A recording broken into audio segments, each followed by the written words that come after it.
This is the magicwordpodcast.com.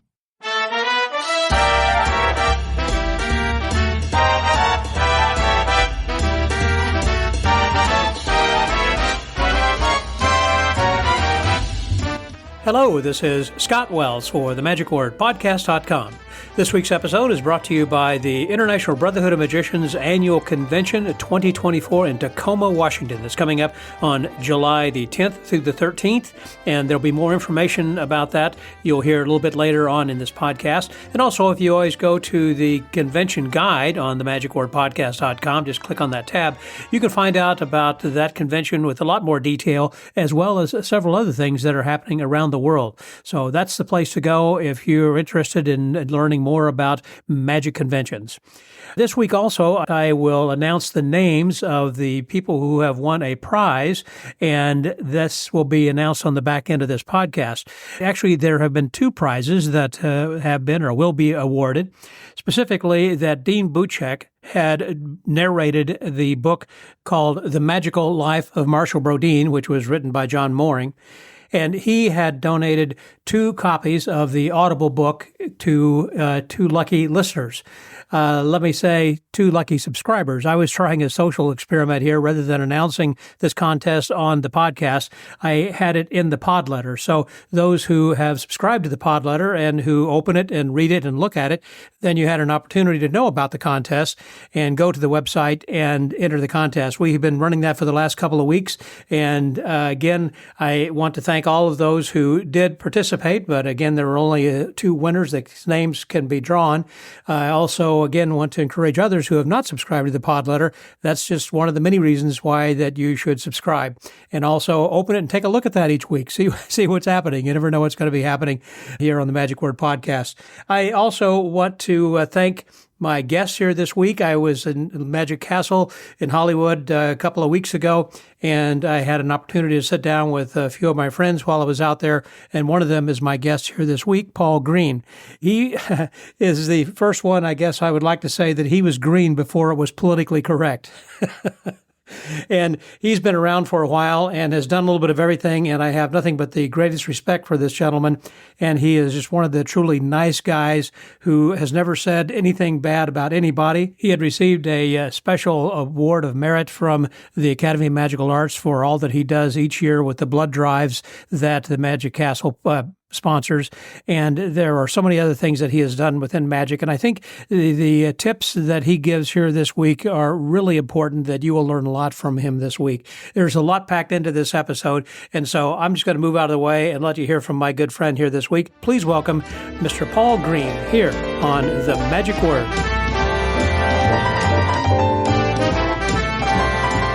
I'm here today with Paul Green at the Magic Castle. And Paul has been a longtime stalwart magician, performing not only here at the Magic Castle, but also around the country. He is a known guy for not only his charitable work and all the philanthropic things, what a nice fellow that he is, but also as far as stage shows, he does a lot of corporate events and close-up in particular, but also trade shows. There's a lot of trade shows. And so we're going to be getting into some of that and more. But I want to introduce, first of all, Mr. Paul Green. Hey there, Paul. Good morning, Scott. So good to see you here this morning. It is morning in Los Angeles, here in Hollywood, California, at the Magic Castle. I always say good morning no matter what time of day it is. You never know because it's morning somewhere, right? It's morning somewhere, and as soon as I open my mouth, I consider it the beginning of my work day. So and so you're always working. I like that. I try. You never know when it's going to end. That's right. Is that right? How many shows have you ever worked in one day? I'm not talking about necessarily a trade show. I had one day many thousands of years ago where I did back in the Jurassic era. Even before that, I did 8 shows in one day, starting at about 8 o'clock in the morning and finishing up at about 11 o'clock at night. And luckily, geographically, they were all in a straight line. Oh, wow. So one right there, bing, bing, bing. It was just one right after the other. Now, I can imagine, like with David Kay, Silly Billy, where he's doing birthday parties, and as I understand it, when he's working like in New York City, he's got somebody who's a driver and he kind of waits for him, and then he is getting reset in the car for the next birthday party. But I'm assuming yours were probably like what, weddings, close-up things, and birthday parties too? Or? Well, I mean, that thing that day? The first one was a breakfast meeting, so that was a corporate event. Then I haven't done birthday parties in such a long time. So, most of my work is corporate and or private adult party events. Right. So there were a couple corporate events, and then as I remember, probably into the evening, another couple corporate cocktail type parties. Well, the reason I was mentioning that is because I'm the same way, that I haven't done birthday parties in, I don't know, 20 years or more. But I thought when you were talking about this might have been back when you were doing that, because we've all done birthday parties at some point or another. You know, Scott, I did birthday parties until I was in college. And then I stopped doing birthday parties. Really? Right. And I've given that advice to a number of people as well that want to be professionals. And you have to make a decision as to what direction you're going to go.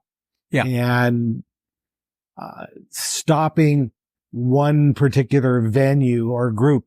I mean, there have been many magicians over the years. Silly Billy is an example. Dan Garrett is another example, that were kids magicians, family performers, corporate performers.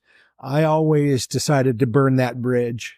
So I didn't focus on one and focus on corporate, restaurant, cruise work. I've done everything from busking all the way up to heavy industrial. Right. Well, I wouldn't necessarily, if I were you, discourage anybody, particularly in the formative years, if you would. Well, no, in the formative years, when you're trying to find your chi, find your way. Yeah, exactly. And I just felt that it was one of those situations where, I didn't want to work family type shows because it would get in the way of me doing the higher end shows. Right. So I made a decision. It was a business choice. Right. Well, it was for me as well. I felt like where my time could better be spent, financially, that they're paying more per hour on a trade show than they are at a birthday party. And I really have never worked by the hour. I've always worked by the event. That's an interesting thing. And we can talk about that, especially in a strolling type situation. So cocktail party, things like that. Because strolling typically, well, maybe like an hour and 15 minutes or something. And I usually say, I've got a 2-hour minimum, but I kind of like what you're saying. Then if you just say by the event, so it's going to be $6.50 or whatever it's going to be for an event, they're going to say, well, it's only an hour and 15. But if you say 2 hours, they're going to get a discount by doing less. Well, I never wanted to put in the mind of a client that, can you work just an extra half an hour? Yeah. For the half that, whatever that fee was quoted per hour. And if you think about it logically, that makes sense. It is, look, I have to get if I'm wearing a tux, I have to get my tux on. I have to drive. I have to get my props ready. So by working, client's going to say, well, the cocktail hour is only 45 minutes. I still have to do all that prep ready for it. So, and it's hard to explain to a client, right? What all you got to do. And it's like, okay, well, that's your worry, not mine. Yeah. I'm just here for 45 minutes. I feel you should never have to explain what your fee is for. I don't like that. Yeah, so, right. So I've just chosen, I always work by the event. It is so very rare for me to have multiple events in an evening. So I figured that I'm going to block my evening out and that's it. Even during the holidays when it's really busy? The holidays are interesting. My fees are high enough so that I can feel comfortable doing one per night. Okay. Again, my choice. That's my business plan. But even though you're not charging by the hour in your mind, Paul, are you thinking, okay, well, they want 4 hours of walk around versus they only want 45 minutes. So in your mind, you're thinking, okay, well, I'm going to charge them this price because you're not charging the same for 45 minutes as you are for 4 hours, I'm sure. Or are you? Based on my expertise, I can always tell a client, no, you don't want me there for 4 hours. You want the event you want the honoree to have the spotlight. I'm only there as an icebreaker. I'm only there to continue the party feeling. Yeah. So, if a client says, I've got, we have 40 people at our business event, there's no way I'm going to be there for 4 hours. No. And, if you're direct and confident in what you do, you tell a client, well, you're going to have people showing up at 6:00. Then you're going to have that group of people that show up at 6:30. So your cocktail hour is going to be like from 6 to 7:30. Now you want to have something to do for those clients or those guests that come in at 6:00, but the main time is going to be that last hour. Yeah. And, and you can also let a client know, I'm going to work. I don't look at the clock. These are my lines. I don't look at the clock. I work until I feel everyone has had a great experience. Oh, I like that. Sure. So, look, I've done this such a long time. I've done parties for one person. Really? And I've done parties where it's a hospitality suite where there's 500 people. So based on that, and the other thing that you and I have to know, I'm looking to the side, making sure no one's here to listen. Not everybody wants to see magic. Right. That's true. So I know that's a fact. I have to understand the dynamics of a party. Sometimes people are there to do business. They don't want to be interrupted. Even though the host has hired me to perform for everybody in finger quotes, there are people that want to do business. There are people that are they're reconnecting after a long period of time. And that's what the whole thing is about to begin with. You're just kind of trying to break the ice. Well, they may have already broken the ice and they're now into their business discussions. Over the years, I have one party that I remember that I did here in Hollywood. I walked in, set up, got ready, and these people had not seen each other for well over 20 years. They were more interested in talking with each other. I went up to my host and I said, your people really don't need me. And they're very interested in reconnecting. Right. So I'm going to say, thank you very much. Shake your hand. I'm going to give you back your money. And I left. That'd be like going to a high school reunion in which they're all friends. They're all getting back together. They don't need a magician to try to break that ice or do anything. Who needs a magician? How dare you? Everybody needs a magician. Yeah. But there are just places where it's not going to work. You touched on something there earlier that reminded me of a situation. I remember once when it was after they'd had their breakout meetings and everything, and they were getting ready for their social hour. And so I was supposed to be working again just before they go in and have dinner.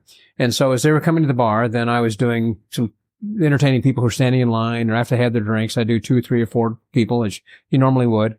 And before long, they wouldn't leave. They were kind of watching, and then they got more and more. Long story short, I was doing basically a parlor show for 40 people in the middle of a big circle and all that. How do you avoid that? And how do you stop and say, I'm done. We're moving on to the next group without actually saying that? Well, I think that that's a mindset that, again, you are there as an icebreaker, or you're there to give people a memorable moment, something to talk about.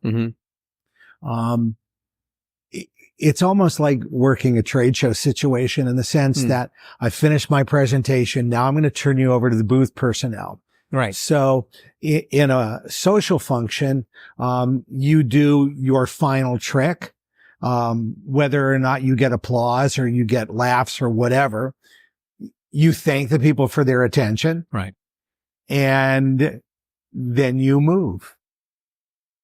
So that's the way of doing it. I see what you mean. You actually just say, hey, thank you. Yeah. And I think that, very funny story based on this. Bob Kohler and I were working a party, and it was for Mutual of Omaha, an insurance company. We got to the venue, we got to the ballroom, And Bob and I decided, okay, I'll go to the left and you go to the right. We'll meet each other halfway in the back of the room. Mhm. And as we were working, it was horrible. It was just, so we meet at the back of the room and both of us are looking at each other and we're going, what's wrong with these people? And we looked at each other and we looked at the client. Oh, it's Mutual of Omaha.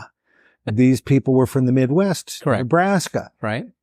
We were moving much too quickly. We were moving much too fast, trying to do magic for them. Right. Again, Bob is a true pro. Yeah. We needed to slow down. Mhm. So instead of working in fifth gear, we said, okay, you Throttle go to back. the right. I'll go back to the left. And we met at the front.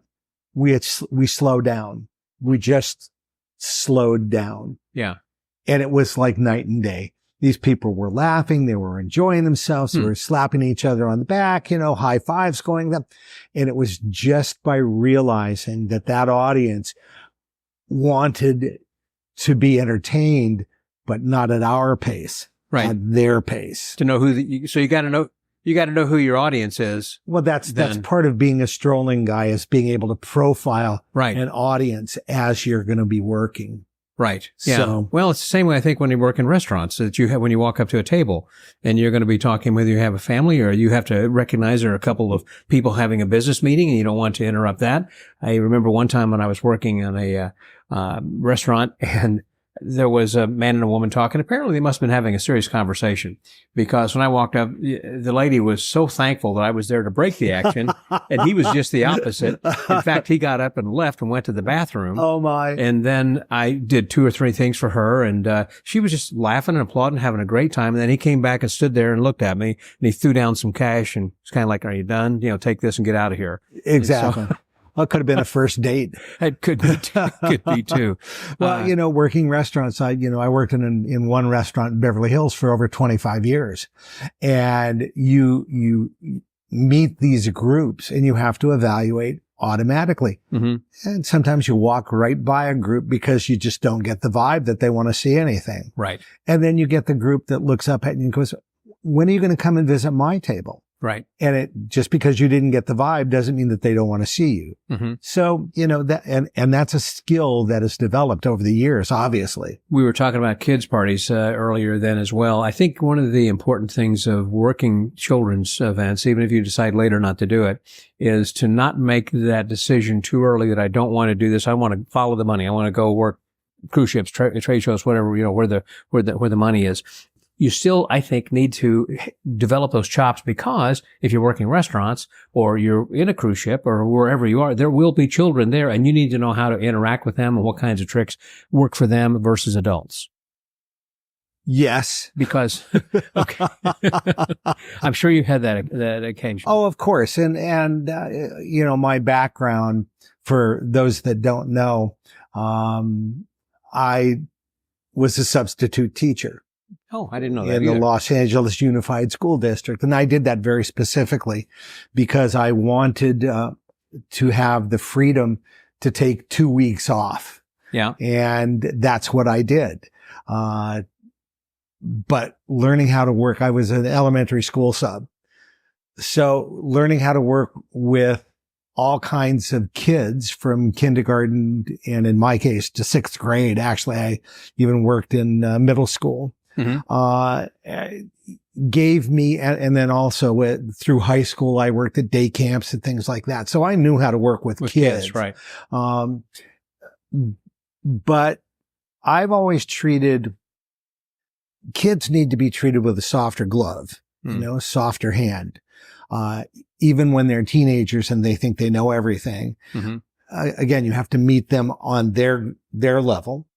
So sometimes you are down on your knees, quite literally at their level, doing card tricks or whatever. And again, my repertoire is really very, very extensive. Mm-hmm. So I have tricks that I would do for adults, but then I can kid friendly them as well. Sure. So, sure. Yeah. think you're also going to be doing stand-up sometime. They're going to say, well, we're going to be, particularly holiday parties, we're having our children there also. So you can't just be doing things for the adults where the kids are not involved, because the parents like to watch the kids get involved. Dan Garrett was one of those people that gave me advice through his lecture notes that you do if you're hired for a family party. There's also a period of time where all the adults are conversing in the back if they're not watching the show, and you do a little bit of strolling work for them. And before the show begins. Either before or after, okay. Not during. Obviously, you're focused on the family party, but you go to the adults and you go, I also do adult cocktail parties, and this is the kind of magic that I do. So you're taking an opportunity to work for the crowd that you want to work for based on them being there. So again, the magic that we produce has to be of value and has to be entertaining for everyone. One never knows. I'd like to go back to this classic story with Bill Goodman when he was working in a restaurant, and there were some business clients, and someone said, "Hey, we've got a trade show coming up. Have you ever worked them?" And he goes, "What's a trade show, basically?" And they told him, and he said, "Sure, I'll be available." And that launched his career of being a trade show. I think that you just don't know where it's coming from. I think that's very important. That was one of the reasons I worked in the Beverly Hills restaurant. It was frequented by business people. And my first trade show hospitality suite was because they had seen me at at that restaurant. So you're right. You never know where a show is going to come from. You never know. It could just be an interaction while you're waiting in line in In-N-Out or something, In-N-Out? Oh, that's right. You guys from out of state like In-N-Out a lot. I love In-N-Out. That's right. Well, my point is, wherever you are, you might just be having a conversation that may not even necessarily be where you're performing for them, but you start talking about magic and they say, well, we had a magician at our thing, but he didn't turn out. We're looking for somebody different. Whatever it is. Right. It might be, you never know where your next opportunity can come from. Again, this is why one must conduct themselves professionally. Exactly. All the time. All the time. Yeah. So, you can be like Joel Bauer and at 8:00 in the morning be wearing a Zillione suit, out on the tennis court. Yeah. And it's inappropriate for me. I wouldn't do that, but there are people that do that. So, again, having an elevator speech. What do you do? This is what I do. Right. Having a business card, whether it's a QR code or whatever, it's the personal interactions that eventually will give you a job. That's right. So. That's right. Speaking of that's something as far as the QR code and of course, websites and everything that evolved so quickly, because it used to be that you had to have a VHS promo tape. Before that, you didn't have that. It was just word of mouth. And a lot of times people would say, well, where can I come and see you? Obviously, if you're out here at the Magic Castle, that would be an ideal place. But for the rest of the world who doesn't have this opportunity, they may not have a place where people can go and see them. So, but if you have some video or something that... I get asked for videos all the time, and I don't have one. Okay. And the reason that I give my clients is that everything that I do is for a specific client. And it's the not footage. Appropriate. Well, not inappropriate. I say, it's proprietary. Hard word for me to say this early in the morning. Proprietary. Film that I do at a private party belongs to the private party giver. Oh, good point. It belongs to the trade show. Yes. If you'd like, I can show you what I do. And again, I'm an older guy. I don't like working just with email or text messages. I like face to face. The minimum for me is a phone call, so that a client can get to know me by the way that I speak with them. And by doing that, I'm establishing a friendship. Much easier to deal with a friend rather than somebody whom I think of as I was asked to do a trade show by a client that I had done trade shows for. He retired and then went on to another company. And he called me and wanted me to do a trade show for the new company. Sure. His feeling was that since I worked for him so many years ago, that I would be charging the same amount of money. Why would they think you buy a car at the same price? The can of tuna doesn't go up. Yeah. And he was shocked that I would charge so much more after, in essence, basically, probably 10 years. Mm-hmm. But you'd not had that relation. You'd had a relationship, but you'd not worked every year for those 10 years. No. It was like that gap. Right. I understand. And, again, he had retired. He was living his life. And then he decided that he was going to go back to work. He went back to work, brought me in, it didn't turn into anything. Right. Even though we had that personal relationship, because he was remembering, he was one of the first trade shows that I had done. So the fee that I was being paid at that time would not be anywhere what I was worth in my own mind then. Right. So I lost to a race car simulator. Okay. And he still couldn't understand the difference between somebody sitting in the race car trying to drive quick to get a time as opposed to somebody that was going to establish, benefits and establishing friendships for that company. Mm-hmm. So it was fine. Yeah. It's sometimes hard to explain to someone if in that case, the company has used a magician, but I'm surprised though that didn't recognize that times have changed, prices have changed, and didn't recognize that.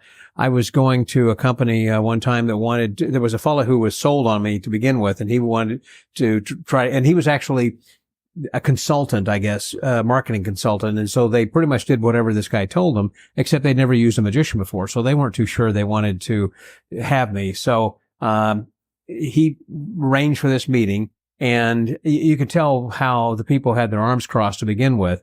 But by the end, I mean, I talked about what I do and everything. And then I had, some things prepared to perform for them, and they were laughing and everything. And I had also done a little prep time about the company so I could pitch what some of their things were. And I'd made a 3-card Monte with their company logo kind of thing. So that way they had something they could take home with them then as well. And then they were laughing, having a great time. And I said, I think you'll enjoy it. And then I opened up my portfolio and handed them a contract. You slid that across the table and said, that just sign that and we can kind of move on.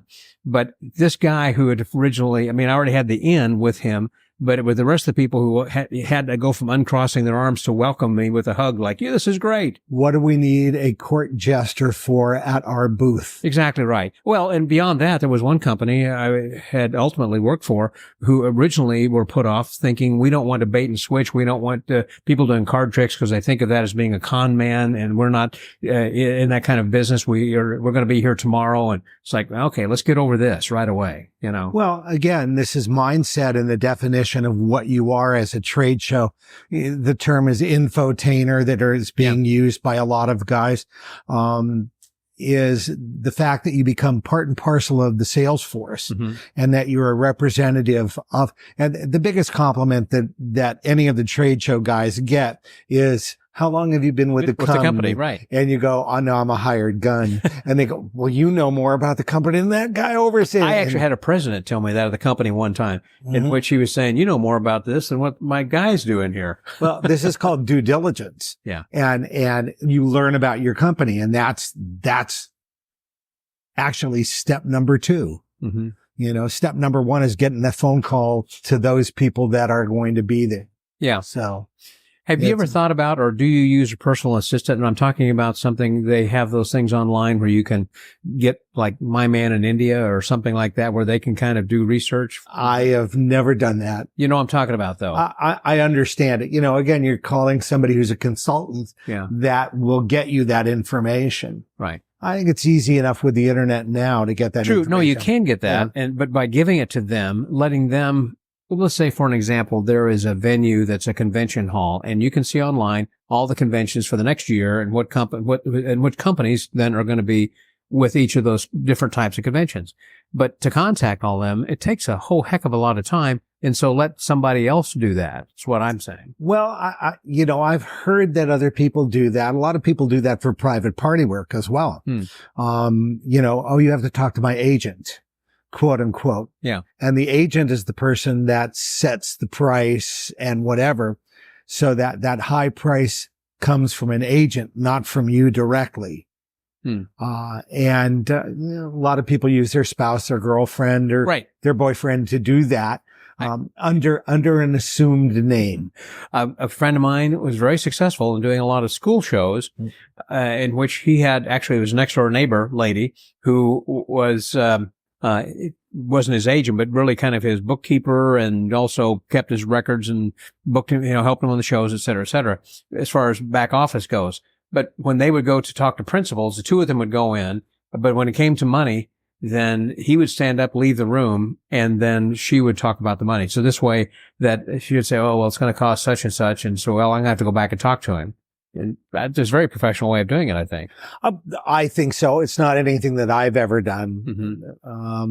My wife never wanted to be involved in the business aspect of doing what I was doing. Yeah. But there are people that did it and quite successful. Very well-known magician, nameless at this point, had a girlfriend, now his wife, and she would do all the cold calling. And, I'm calling on behalf of Mr. X. Right. And this is what he can do for you. Yeah. Would you like to set up a meeting? Yeah. It was very successful. Very successful. Yeah. And now for a brief word from our sponsor. Coming up in Tacoma, Washington, the International Brotherhood of Magicians convention is going to be July the 10th through the 13th, and it is going to be an awesome convention. And I have with me right now a past international president and also a winner of the Gold Cups. Here he is, Oscar Munoz. Hey, Oscar. Hey, Scott, how you doing, man? I'm fantastic. I am also just pumped and excited about the convention that's coming up this summer. It's just coming up in just a very short time, just in a couple of weeks over here in July the 10th. So tell me a little bit about what's going on, why people should come. Hey, we're going to have a party in Tacoma, Washington, man. It is going to be awesome. It's at the Marriott Tacoma downtown. We have an abundance of acts that have not been seen in a long time. We're honoring Michael Amar, and we got people from overseas coming out here to show their magic and their talents. It's going to be a great 4-day convention, and they're going to see people out there. We have some guests that are going to be walking around that you're going to recognize as the stars of magic. Wow. So for those of you that haven't registered, we have magician.org and ibmconvention.com to go out and see the sites, register, and join us for the 4 days of great magic. It sounds like a lot of fun. Sounds like it's going to, when I was looking at the website, the town looks like it's amazing. The hotel located conveniently Phenomenal. Downtown, a lot of restaurants and everything to go to, and plenty of things to do. Yeah, restaurants. You're talking about restaurants. One right across the way, it's all seafood. Take a left. There's Chinese food. Go down the strip a little bit. There's pizza. It's phenomenal. It's going to be great for everybody that lives out there.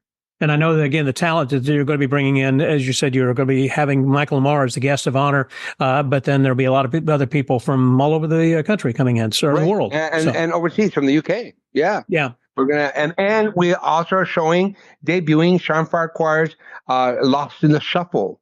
We're going to have a movie night, which is awesome, with popcorn and all that good stuff. That is an amazing thing, because that's going to be just a limited run thing that there are not many people who get to see that. I think there are just like 6 different places across the country, and you're one of them. That's great. Right. Well, Oscar, thank you very much. I think everybody is getting to the point where it's like, going to fish or cut bait, and just because it's going to be in a place where there's a lot of seafood, maybe they should be serious about that. Time to fish or cut bait, and time to register for the IBM convention. Go to magician.org or to ibmconvention.com, where they can get all the details and register right there. Thanks, Oscar. Yes, sir. Thank you for the time. I appreciate you. See you in Tacoma. And now back to our conversation with Paul Green. Do you prefer hospitality suites, cocktail parties at trade shows, or actually working on the floor? I like doing both. And interesting story. I was working a hospitality suite after a show on the floor, and couple of the people said, they've got a magician in their booth and he was pretty good, but you're better. And I looked at them and I said, guess who it was? So in the hospitality suite, I was in a tux. Yeah. On the floor, I was in a polo shirt being one of the company guys. Right. And they did not make the connection that it was just me. You're better. It's a long day. Yeah. By the way, it is a very long day. Well, that's the darn thing about it. Of putting in 8 hours to begin with on your feet there. And then you got to do another 4 hours or something up in the hotel room or wherever if they're having a hospitality suite or something. Biggest hint, take care of your feet. In that regard, I got a tip from a guy saying that you should wear deer stags. He was saying, my dad said, if you have $100, spend 99 of them on good pair of shoes. And that's the thing, when you're working and there's to have that. And he was saying deer stags are fairly inexpensive that you can get, and they have good soles. They are sharp looking as well. So here's the line on shoes and working on your feet. Mm-hmm. Make sure that your client has padding underneath their carpet. Correct. Not only will it save you as a magician standing on your feet all day, but the attendees and the people that are in the booth personnel, they will appreciate it. Orthotics for your shoes. Yeah. Gel soles are the minimum. And here's the big hint on gel soles. Bring 2 pair. One pair goes in your shoes that you work on. Second pair goes in the refrigerator in your hotel room. When you get back to your room, take the gel soles that have been on your feet the whole day out of your shoes. Put the chilled ones into your shoes. Put your feet up for 20 minutes. And if you can take an aspirin or an ibuprofen, keep your feet up for 20 minutes. And then the other thing is that shoe trees or pack your shoes with paper so that they are not only absorbent, but they're stretched out. Because you don't want to put on shoes on swollen feet. Well, that's a good point. So little tips for the traveler. Yeah, because you're going to be standing for so long. And another one is, if you're going to be in a specific area within that booth, is you can buy these things that chefs use. Yes. That are mats, basically. And I've got I've got a special booth that I've had made by a guy in Vegas. And so this mat goes on that thing and it's a lifesaver. Save your life. Yeah. Save your life. Yeah. It's little things like that I think are very important, and people who don't work often enough, don't appreciate it. Well, Scott, you and I are road warriors, and, when we're working on a show like that, we're traveling and we have to take care of the little things. Randy Pryor has a great little booklet out. Tips for the Road Warrior. Wonderful, wonderful book. It's just filled with just great information. And it's everything from, for example, if you wear a starched shirt that has collar stays. Yeah. You always lose your collar stays. What do you use instead? Q-tips. Q-tips. I was going to say toothpicks, but Q-tips. Q-tips. Yeah. They're in your hotel kit room. Yeah. Already. Yeah. These are little things that you think of and little things that make the difference. Yeah. What do you do if you have forgotten your cufflinks? I have an interesting way of doing that. I actually roll my cuffs over my suit. Okay. So that they are up. Right. And then I give the suit a little twist. And that prevents them from moving down. So I don't have something to replace my... You say the suit, you mean your arm. Yeah. On your suit. Yeah, on your arm, give it a twist. You just give it a twist and it prevents it from moving down. Plus it has that finished look of having your sleeves rolled up. Yeah. Darwin Ortiz gave that information. He said, want to make your magic even stronger? Roll your sleeves up. Because it makes people think you've got nothing up your sleeve, kind of a thing? Yeah, exactly. So what do you replace your paper clips? Paper clips are amazing things. Not only can they be used for cufflinks, but also tie bars and things like that if you're wearing a long tie. Yeah. So, these little things, again, these are hints and tips that over the years that you've developed. Yeah. I have forgotten those a few times, and it's very frustrating. And I don't pull my cuffs out too far so they can see that. I mean, it does look bad, I think, but it does, keep it together. But I really love the idea of rolling it back over your sleeve like that. In working hospitality suites, that's actually an extra perk, or I should say an extra service that you can offer the client over there. How do you go about pricing that?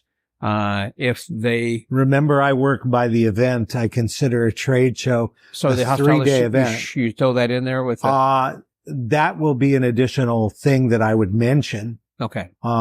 It's not expected. If they ask me, again, my fee is high enough to cover everything. Yes. But, if they're willing to pay, that's fine. I don't want it to be a deal breaker though. Yeah. All right. So I put my 6.5 to 8 hours out on the floor, take an hour to an hour and a half in between, and then show up for hospitality. I may work an hour, maybe an hour and a half, unless the event is so special for them. I've done trade shows where by the show rules, they have to invite everybody that's at the trade show. Yeah. They cannot be selective. So you may have 500 people. You may have 1,000 people that show up. If I'm there. And the other thing is that if it is a large hospitality suite, I may book additional talent. Well, that was my next question. How do you price that and tell them? Do you give them by the hour, or you give them an event price? No, it's an event price. For them as well. Right. So you're saying, I'm going to have this event and it may last an hour and a half, it may be 3 hours, but we're going to give you X dollars. Right. Okay. Right. And the situation, let's say I was going to do a show in Houston. Now I'm in California, but they have a hospitality event where there's going to be 300 to 400 people. Okay. I obviously would love to have someone else along with me. Now you live in Houston. They don't have to pay hotel. They don't have to pay airfare. Right. What I would do is I would call you up because I know you were in the Houston area. Right. And I'd say, hey, Scott, I've got a hospitality suite. What would you charge me? What is your normal fee? If it's too low, I'll jack it up and the money goes to you. It doesn't go to me. Okay. It's an extra added thing. If it's too high, I may say to you, I don't think they're going to go that high. Okay. And then I leave it to you. Yeah. But it is a situation where to make the event work, I may have to have additional help. I'm only one guy. I was talking with a fellow, now this was several years ago, who was doing trade shows and doing very well. I think he's kind of retired now, but he was saying that he had two guys who were working for him. And it seems like it was one of the guys who was telling me that it was like $400 that they were doing the show each. So it's like $800. But then this guy who had hired them was getting $2,500. And his reasoning was that I'm working all day long, and so I don't want them to feel that I'm worth it. I don't want them to start doing the calculations by the hour and thinking, okay, well, if I broke this down, he's just working a couple of hours for $400. So how come we're paying him, 10 grand or whatever here for this day? So I need to kind of charge appropriately a higher price. Well, I think that's a good idea. Again, guys that work in restaurants that are working for tips. A guest throws you $20 at the end of your little performance, and then gives you a call for a trade show. Yeah. And you're going to charge $2,500 for that day. Right. And the guy thinks back, well, I threw him $20 and he was really happy. Exactly right. Yeah. And I remember talking with Charles Green about that several years ago, about the fact that he was saying that's why he didn't like to take tips, because of that very reason. It's kind of like, well, he took this, and I called him and it was going to be so many thousands of dollars. Like, that doesn't make sense. So here's the puzzle that we always have to play with. when a guest offers to give you a tip, that is them saying thank you. Yes. It is gauche. Ooh, look that word up. Ooh. It is gauche to turn down a thank you. Yeah. So if you make it seem like, oh, that's very kind of you. Do me a favor. Tell the management that you've had a great time. Blah, blah, blah. Right. But the guy wants to still give you a tip. Yeah. You accept it graciously, in my opinion. Okay. I'm going to hold you to those words, because what if you were in a hospitality suite and a client of the client you're working for is saying, oh my gosh, that's great. Here's $100 or something. Do you take it or? No. Okay. I don't. In a corporate situation, yeah, it's wonderful to have people love you so much that they're going to give you that kind of money. Yeah. But I turn that around and I say, well, thank you very much, but I'm paid very well by Acme to be here and entertain you. How fortunate I am that our paths crossed. But what if they say, but I would like for you to take it because you really rock my world. I mean, if then you take it the second time, then you take it. Okay. Obviously. But you got to tell them, I agree with you. You have to say, look, I'm being paid by this client. And so, thank you. You're not saying I don't take it. You're just saying I'm being paid. That's already. Right. Mm-hmm. And again, you put it on the client. I have been in this situation before where I've worked a party and I end up with $500 that people have pushed on me. Yeah. I will take that $500 and I will make a donation to a charity of their choice in their name. Well, that's nice. And I just, I'm already being paid. I was at an event like this one time in which I was performing in the round, and I did something for somebody, and they said, "That's great. Here's $20. Do another one." And I said, "No, in the same thing. And I'm already being paid." He said, "Nope, I want you to have that." So the second time, I said, "Okay, I'll take it." And then some other guys came around and said, "What's going on over here?" And he said, "Nope, this guy who gave me the $20 said, this guy's a magician. He's fantastic." But he said, "You got to pay up to see him." And I said, "You don't have to pay." And he said, "Yes, you do." And so before long, he had hundreds of dollars on the table over there. And then my client came by and he said, "What's going on over here?" He sees all this cash and thinks that I'm hitting on these guys, and I was like, I feel horrible. And I said, "Look, then I explained what happened, and he said, take them for all they're worth. Just take all their money." So he was with me, but I could have gone the wrong way. Of course. You always listen. You have to protect yourself and you have to protect your client. Yeah. And what's the feeling that you want to give a guest that's watched you? Are you throwing 3-card money on the street? Playing the chain game, whatever it is. Yeah. Throwing money on the table. I'm not sure it's really something that, most companies don't want to be seen as, we have a huckster working for us. So that's right. That's right. I'm always cognizant that, the people that I work for have given me the chance to work for them. And when you're working with a client, do you have the same kind of pitch each year, I mean, from year to year, whenever that you're working with them, or do you renew that? Oh, I renew everything. Okay. I may not change the tricks though. Oh, really? Because the tricks are this. I learned this from Eddie Tulloch. Tricks remain the same. What you say is different. Okay, because each year they've got something new that they're wanting to pitch or whatever. So again, this is due diligence to find out what are the buzzwords. I'm not a heavy pitch guy. I find out the buzzwords. I find out about the company. I may have a tagline that I use. 4 to 6 buzzwords to make a potential client for the company stop and go, "Oh, you've got a solution for that? Oh, that's interesting. I didn't know that. I didn't know Acme had that." You're an attention getter and a centrist in the sense of you want the attention of the attendees. We're talking a lot about trade shows, right? To pay attention to you and then step into your booth.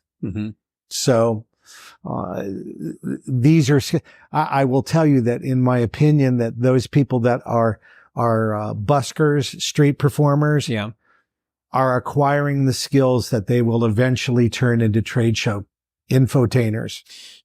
Those two are very closely aligned because you have to stop people in the street in order to make them want to watch what you're doing, because what you have is more important than whatever they're doing at the moment. Well, and not only that, is that you have to have the feeling and purport that what they are watching is something for talent. Right. And of value. If you don't value what you do as a performer, your audience members, why do they even want to watch you if there's no value? Why do they care? So, I think that's how do you the make secret. people care? Do you select tricks based upon things that you can put your personality into, or emotions? I think that personality and emotions are the most important things. Tricks are secondary. Right. Tricks are secondary. I'll give you a great example of this in terms of, you and I have probably come across lay people and, George knows this great trick. Right. And George does this trick. It's the slap trick with the cards in between the knuckles. Right. I have not seen very many professionals using that trick. Yeah. But they watch George and George, oh my gosh, because they have no expectation of George other than, look at that. It's really, it's the old glide trick, and he does it very, very badly, but he gets a reaction out of it because of the connection. I, on the other hand, I will do the same trick, not in the same way, not using the slap to get over whatever. And they look at you as a magician and go, you're pretty good. Should see my friend George's trick, though. Yeah. Well, a lot of times what I see, and you do, I'm sure as well, is the thing where they lay down the cards, 3 different rows, look at a card, and then they gather them up, and then, okay, look and see if it's in this row again, kind of a thing. And that's the popular trick that I normally hear. And John Rockerbomber had a variation on that. And I wish to this day that I could remember what it was, because it was awesome. It's kind of like, well, wait a minute, that is a pretty good trick. And then you start to replicate that. And then you kind of lay out the 3 rows. And then you say, so you just think of a card, right? And then they do. And then you gather up the rows. And so, and your card was the 3 of hearts, right? And they said, yeah, but you're supposed to lay them back down, But the funny thing is the rest of the audience go, wait a minute. Milt Court had the same kind of situation. And I'll tell you how I handle it. I will have them take a card and I will surreptitiously make them take the card I want to. Yeah. I will not say I force them to take a card. Oh, wait a minute. Oh, this is a magic podcast. Yeah. I force the card on them. And then let me show you this trick I learned when I was a kid, and you lay down the cards in the 3 rows and you go, oh, by the way, is there a reason you took the 5 of spades and you gather up the 21 cards and you go on your way? And they go, what just happened? and if your forcing method is decent, even the magicians will look at you and go, how the hell did they do that? Yeah, if you've done that properly, that's true. Well, we have been talking a lot about trade shows, but then also as far as, being a corporate magician and doing other kinds of a thing in the corporate market, that you have been identified really of being the corporate magician. And I like also branding is important. You obviously with your name of green, that everything is green, your cards are green and everything else then as well. So this way, do you find that that's been very helpful? I assume? Very much so. But then I asked the question of you, Scott Wells, is there a color Wells? No, but there are. So you can't do it then. No. No. But I think that you could find something that is going to be your brand of whatever that happens to be. Oh my gosh. A Wishing Well, Scott Wishing Well. That's true. That's true. In fact, I remember when I was working at the castle so many years ago in the close-up room, and Don Lawton was the host. And my wife, Kathy, was in the audience, and she said, well, I see Mrs. Wells in the audience. And he says, are there any other little wells back at home, like a geyser and wishing wells? And poor us for having to deal with all those puns. That is true. In going to booking the corporate shows, how would you say that you would go about that? Do you are you soliciting? Do you solicit your companies you worked for before? Keep those and keep in contact with them, and then follow up with them. And when I'm working with a corporate client, Scott, I establish a relationship. I have clients that I've had for over 40 years. Yeah, and that's pretty incredible. 40 years. 40 they said 40 years. Sorry. No. Yeah. Some have only been 4 years. Yeah. Some have been one show. Again, I'm establishing relationships with my clients. And I think that it's important that you realize that as you establish yourself, to providing the service that you say that you're going to do. Yeah. And then giving them 110% of it, 120% of it. This is what I can do. Oh my gosh, look at what you've done. Yeah. That you establish relationships like that. So you go back to your clients that you've worked for. You can also ask your clients if they can refer you to other people that are corporate partners.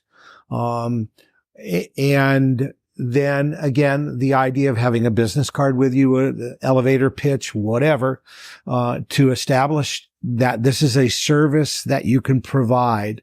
You know, I worked for a company. I was invited to their holiday party, and it was a wonderful holiday party in December. And they had a magician at the party. And I went over to my trade show boss. I said, why did you hire, this guy? Yeah. And they said, well, he's our holiday party magician. You're our trade show magician. Oh, interesting. So they saw a difference between the party guy. Right. Even though I could have done, whatever the guy was doing, whatever. But establishing, you've got to find the person that makes the decisions. These are all the things that are typically said. On a new client, you've got to find the guy that's made that decision. You talked about the guy that was sold on you, but then he had to have a meeting with the decision makers. Right. Correct. So it's the same thing in any show that you're going to do. You've got to sell the parent for that party for the birthday. Right. You've got to sell the head of marketing. You've got to sell the trade show exhibit manager. You may have to sell the president, CEO of a company. And I've had all of those situations. Right. You've got to find the person that says yes. More and more people are doing, I'm sure, Zoom types of interviews, because it used to be that we would be doing one-on-one type of personal visits, Well, that's the technology is such that you can do a Zoom call now with a client. I don't like that. Again, I like, real face-to-face. But there are people that do, and that's fine. Actually, in the old days, if a client called me and said that they wanted to see me, I'd get on a plane. Sure. And I'd go to their corporate headquarters. I would talk to them directly. And if I ended up doing the show for them, that was part and parcel of my fee. If I ended up not doing a show for them, I billed them for travel. Oh, that's interesting. So again, this is the way I work. Works for you. May or may not work for somebody else. Right. Exactly. You said something a little bit earlier that made me think about charity shows. How do you deal with that whenever someone is saying, well, there'll be a lot of clients there and you can get a lot of good exposure? Well, you can't eat exposure. That's the you can die from typical exposure. Yeah. Overexposure. I mean, these are things, but if no one at that function is being paid, everyone is donating. Yeah. That includes the room, the food, the wait staff. Everyone that is getting a paycheck. Right. Why are you asking me to donate my time, my value? You have enough money to pay for the rental of your room and the food and everything like that. Yet you expect me to be able to do something. Want to pause? Is that a question though that you ask them? Yes, I do. Are you paying anybody else? I do. Okay. I do. And then my charity work is by choice. Yeah. If it's a charity that I represent, you believe in, that I believe in, I will definitely give them my time. I'm doing a show for the Magic Castle outreach, the AMA outreach Right. for the USO. Right. I believe in that. Sure. So I have a gift. Let me share that gift. I may not have $1,000 to give them or $100 to give them or whatever as a donation, but I can certainly share my gift and let them know that I care about the function. Well, I've had other times in which I've said that if you can find a donor who would pay my fee, right, and be a sponsor, basically. Yes, right. That's a really very good way of doing things. Mm-hmm. And again, this works for me. I don't know if it works for anybody else, but this is my feeling. Mm-hmm. So, yeah, it's just that it happens to be kind of a thorny issue for a lot of people who are called all the time saying, "Hey, we got this charity thing coming up." And let's make it a plus for them. Here's a way that you can sort of play this game. Certainly, I would love to work for you. Would you do me a favor? In exchange, I'd like you to give me your email list. Yeah. Would you have your corporate photographer? Would you have he or she follow me around and take pictures that I may then use for my own publicity? Will you, as a corporate president, sponsor, would you do me a favor and write me a testimonial letter? Right. Would you refer me to 3 clients that think they might want to use my services for fee? Right. So you're getting something out of it. Yeah. And I think that that's very important. Again, you got to value what you do. That's right. If you don't value what you do, it's, But I've had that in the past in which I've said, well, I would like to have, because they're saying there'll be a lot of people there who are going to get other kinds of jobs. Okay, well, can you tell me who they might be? And getting their email. And more importantly, I need to get a letter then from you? And can you guarantee me a letter of recommendation from these other people? And they will say, sure. And then nothing ever comes of it. That's very disappointing. Testimonial letters are often written by the individual. I will write it and they will sign it. Yeah. Yeah. Of course you put it on their desk and say, is this something that you can get behind?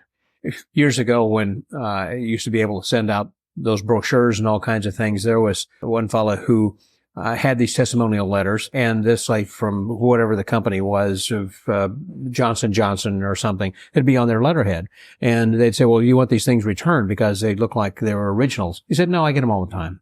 And so what he had done is when he had requested the testimonial, he said, can I have some more stationery? And I'm just going to print this out on your stationery. But so it looked like an original. Right. Right. So, but really don't use that anymore. Now the testimonials are all on the website. Right. Which goes back to the branding thing when I was talking about, you were saying the QR codes and the business cards and everything. Do you find the business cards are actually still important today? I do. Okay. I do. Now, of course, my business cards are very unusual. My business cards are my greenback playing cards. Oh, that's true. So it's part of my branding. Your brand. That's true. Again, the thinking is whether it's a promotional product or whatever, it needs to be unique such that it's going to be used, kept, and their attention is going to be drawn to it. Right. So my playing card, business card, plays very, very well for me. One of the things I use now is called DOT. It's a DOT card. So this way that they can scan it or they can tap their phone with the NFC, and that way it has all my contact info. And my feeling about that is that they very rarely go back to their phone to get that information. Oh, really? Okay. Look, a website is a glorified brochure. That's correct. And I, for years, was reticent to have a website. Mm-hmm. If you'd like to go and see what I develop, paulgreenmagic.com. Yeah. And you can see my electronic brochure. Yeah. There's very little video on it. That would be the one thing that I would do to improve it. Mm-hmm. But it wouldn't be a sizzle reel. It would be an example reel of something. Sizzle reels, I think, we're picking and choosing the best of the best. Of course. You'd actually have like a whole 5 or 10 minute routine or something. Well, I would never do it that long. Okay. Well, it should be 3 minutes. even less than that. Okay. Look, the strongest card trick, in my opinion, that you can do is to show them a card and then have it change, whether it's in their hand or in your hand. And there is a 40-second, it was after a very, very long hospitality function. Yeah. And these people wanted to see one more trick, and I was tired and I didn't want to. So, had them take a card and then change, and it was done. Yeah. The reaction of the 3 people that were watching was great. So I put it on the website. Had a similar thing in which they had a great time and everything. One more thing, and I did psychokinetic touches, and they had written me afterwards saying, of all the things, that was just the most amazing. Right. You don't know what this is why when we perform as a presentation, that we are reaching across and we are touching their heart. Yeah.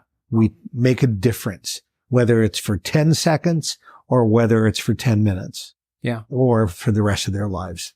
Well, very well said. In fact, you had a lot of things, as you said, very well throughout this last hour over here. So I want to wrap up. The name of my podcast is called The Magic Word Podcast. And I always like to ask, what is it that is your phrase? What's your philosophy of life? My philosophy is enjoy the search. Okay. And that stems from when I select a new routine or something different, I will research it. Again, due diligence. Yeah. Of looking at what has come beforehand and then cherry picking the best out of each of those things. Yeah. And then making it my own, remembering that it's not the trick, it's the personality and the humanity and the connection that we make as people with other people. Very good. I like it.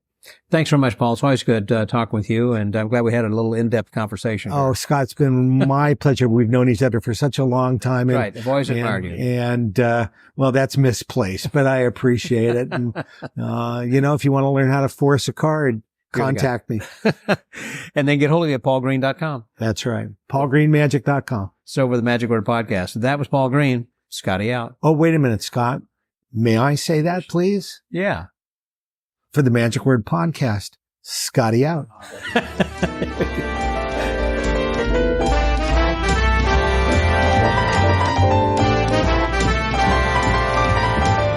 I want to thank my good friend Paul Green for being my guest there this week, and I know you guys got a lot out of that. So many great tips and things. There was just a gold mine of information that was there. So thanks again, Paul, for sharing your experiences and your ideas and tips. That was really great. A couple things I do want to point out about this. This was not the best of recording conditions in the background. I tried to eliminate as much as I could as we were trying to find a room at the Magic Castle someplace where it would be quiet. It was absolutely impossible. We ended up having to record this in the break room, and so there was just a little bit of noise in the background. Hopefully it's been kept to a minimum that was not too evasive nor too bothersome for you listeners as you were tuning in here this week. Also, I mentioned about one of the tips from a friend of mine who had said it's a good idea to buy some deer stag shoes, which are very comfortable.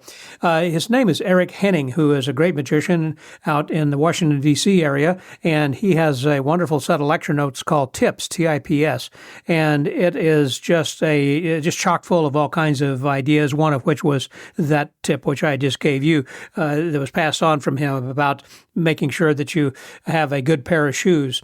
Anyhow, thanks, Eric, for that suggestion.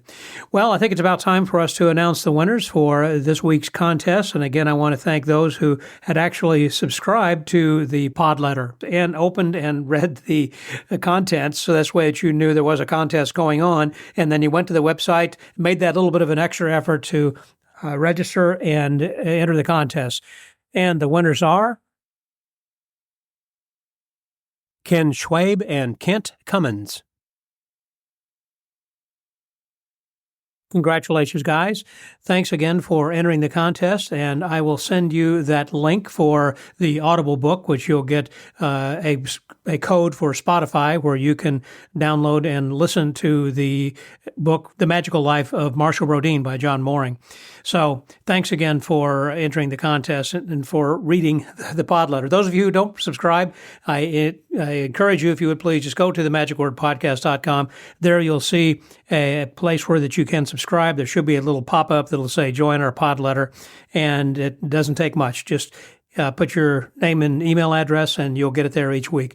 And also, if you've got just a little bit of extra time, it'd be great if you can go to iTunes or wherever that you listen to your podcast and give us a 5-star rating along with some little comment of some positive comment. We would appreciate that. It helps our podcast to grow. So until next week, stay well, get booked, and remember that it's not the trick, it's the personality, the humanity, and the connections that we make with other people. This is Scotty out.